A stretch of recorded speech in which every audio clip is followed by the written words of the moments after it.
사랑하는 형제자매님들, 오늘 여러분의 삶에 하나님의 크신 은혜와 평강이 함께하기를 기도합니다.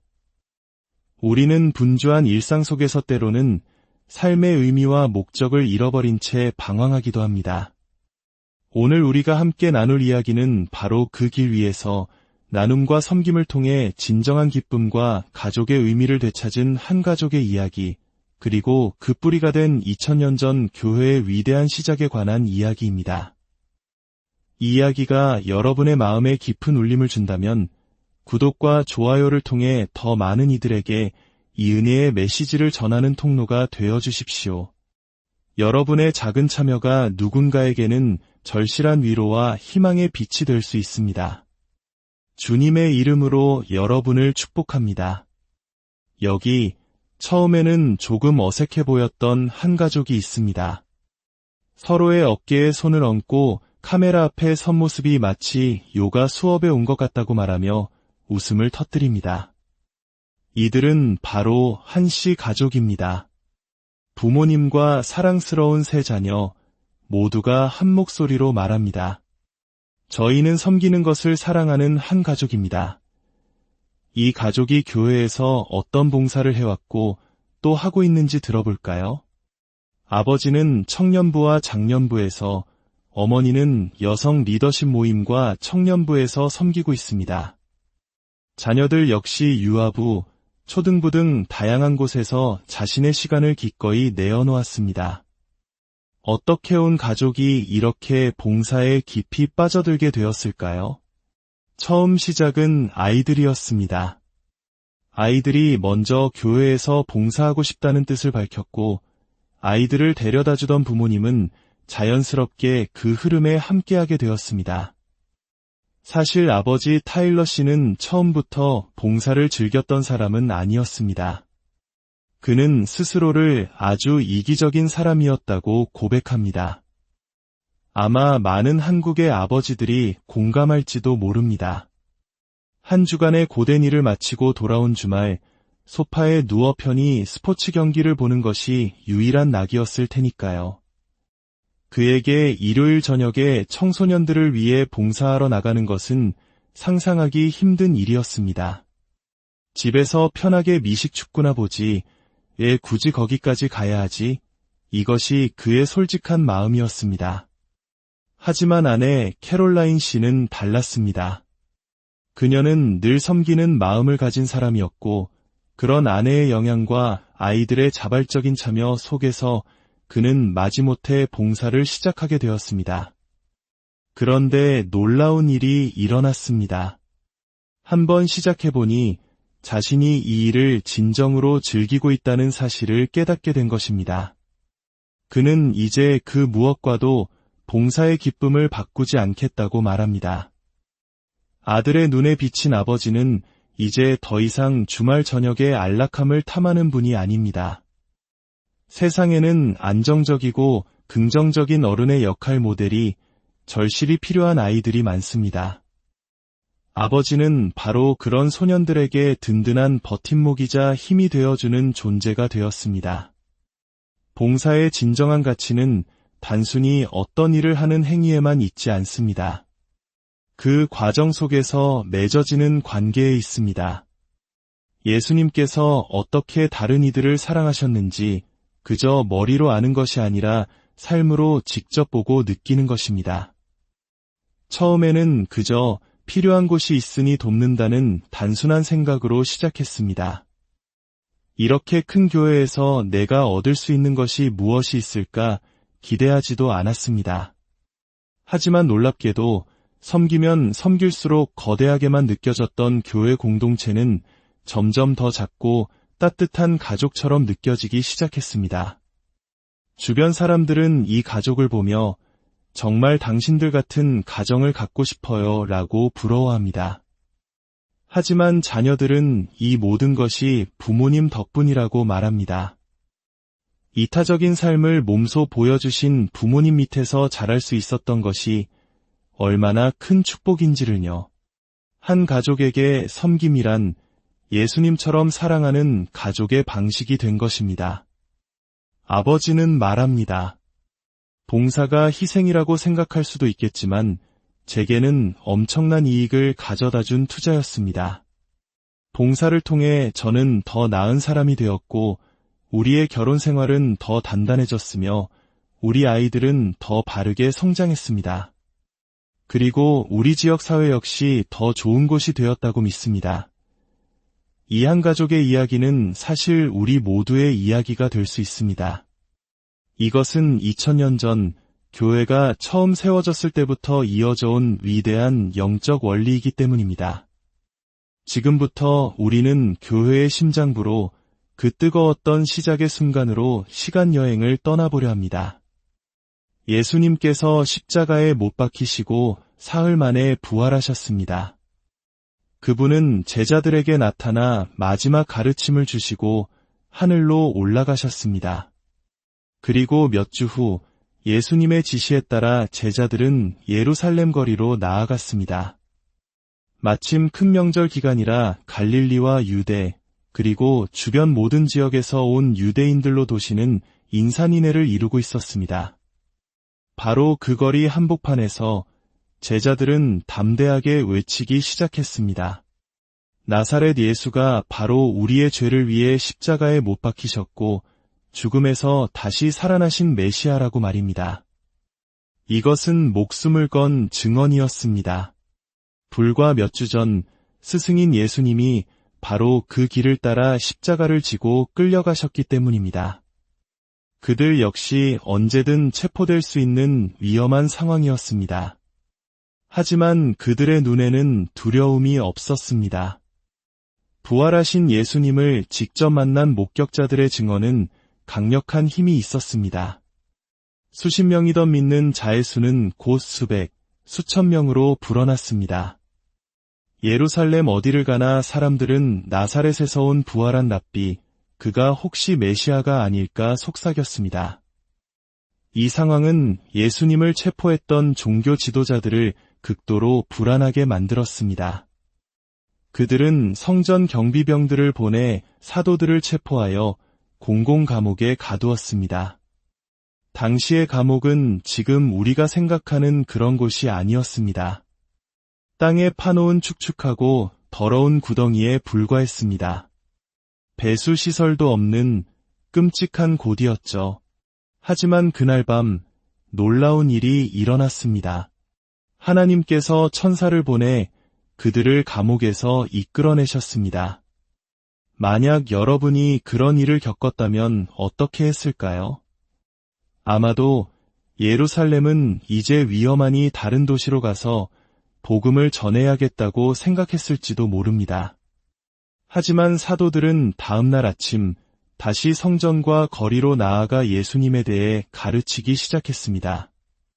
고대 유대교의 심장부에서 그들은 조금도 위축되지 않았습니다. 결국 그들은 다시 체포되어 사내들인 공회, 즉 예수님께 사형을 언도했던 바로 그 사람들 앞에 서게 되었습니다. 지도자들은 엄중히 경고했습니다. 우리가 그 이름으로 가르치지 말라고 엄하게 명령하지 않았느냐. 너희가 너희의 가르침을 예루살렘에 가득하게 하니 이 사람의 피를 우리에게로 돌리고자 함이로다. 그때 베드로가 나서서 설교를 시작했습니다. 그의 메시지는 단호했습니다. 당신들이 생명의 주를 죽였으나 하나님께서 그를 다시 살리셨습니다. 우리는 이 일의 증인입니다.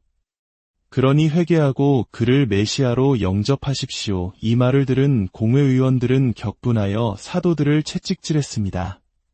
성경은 그저 채찍질했다고 한 줄로 기록하지만 이것은 끔찍한 형벌이었습니다.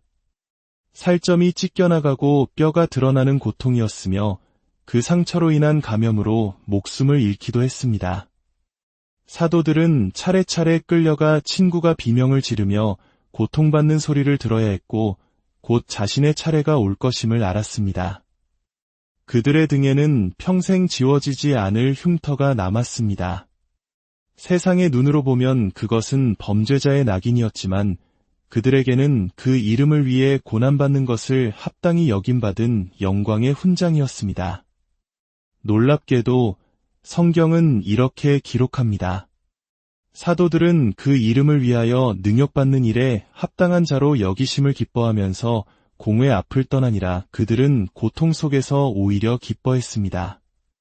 그리고 며칠 후 상처가 아물자마자 그들은 날마다 성전에 있든지 집에 있든지 예수는 그리스도라고 가르치기와 전도하기를 그치지 않았습니다. 어떻게 이것이 가능했을까요? 무엇이 평범한 어부들을 죽음조차 두려워하지 않는 용사로 만들었을까요? 그것은 바로 부활을 목격했기 때문입니다. 자신의 스승이 십자가에서 처참하게 죽는 것을 보았고 며칠 뒤 그 스승과 함께 아침 식사를 한 사람들에게 죽음은 더 이상 끝이 아니었습니다. 하나님께서 세상을 위해 놀라운 일을 행하셨으며 온 세상이 이 소식을 들어야 한다는 확신이 그들을 지배했습니다.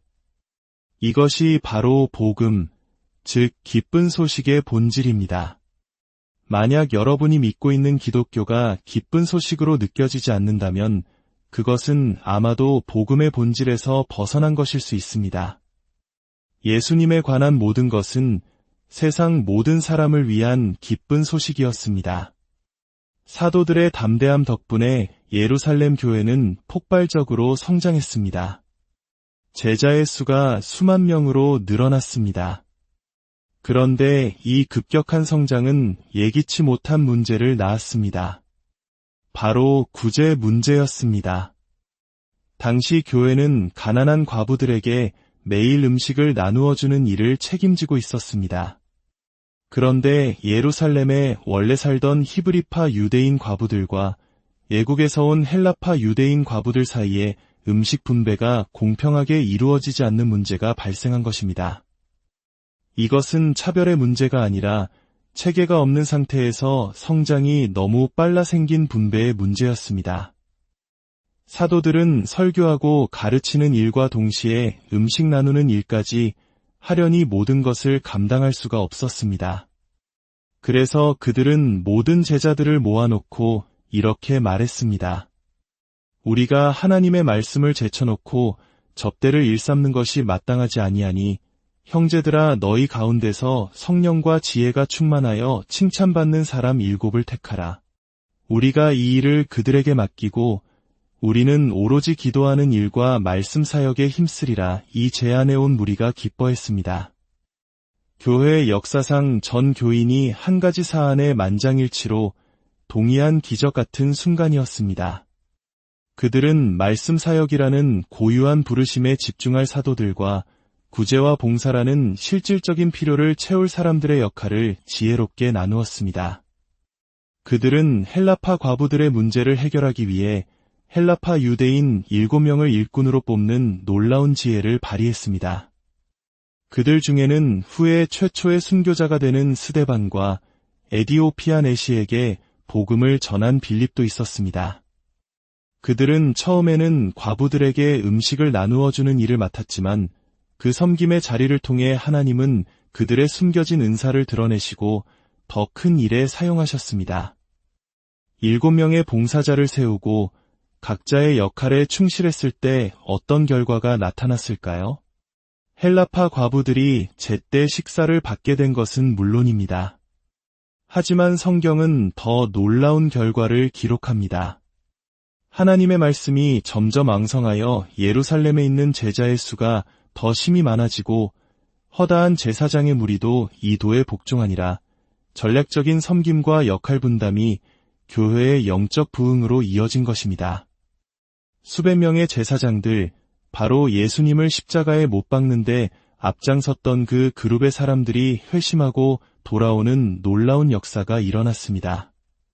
작은 음식 분배 문제가 해결된 것이 이처럼 거대한 영적 운동의 도화선이 된 것입니다.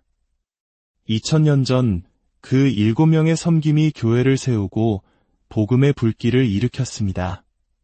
그리고 이제 그 차례가 우리에게 왔습니다.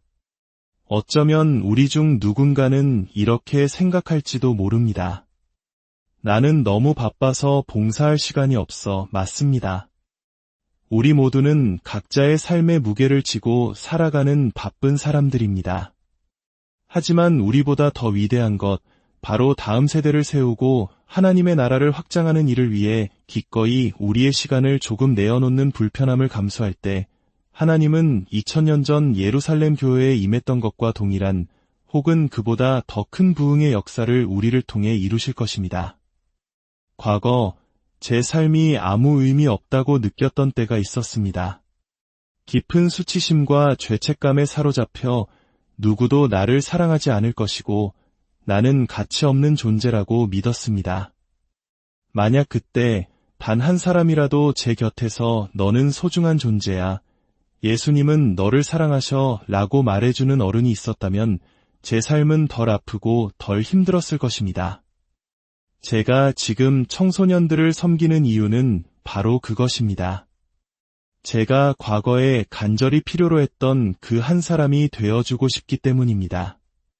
아이들에게 그들은 사랑받고 있으며 가치 있는 존재이고 그들의 환경이 그들을 정의하지 않는다는 것을 알려주고 싶기 때문입니다. 매주 교회에는 상처받고 지친 영혼들이 찾아옵니다. 자녀들이 신앙 안에서 바로 서기를 간절히 기도하는 부모들이 찾아옵니다. 여러분의 작은 섬김, 여러분이 내어놓는 한 시간의 헌신이 바로 그들의 기도에 대한 응답이 될 수 있습니다. 이제 이야기를 마무리하며 여러분 한 분 한 분을 위해 기도하고 싶습니다.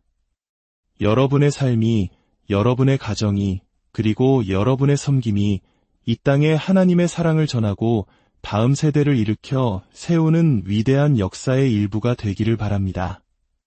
2000년 전 7명의 이름 모를 성도들처럼 여러분의 충성스러운 섬김을 통해 하나님의 말씀이 더욱 흥왕하고 더 많은 영혼이 주님께로 돌아오는 놀라운 기적을 보게 되기를 주님의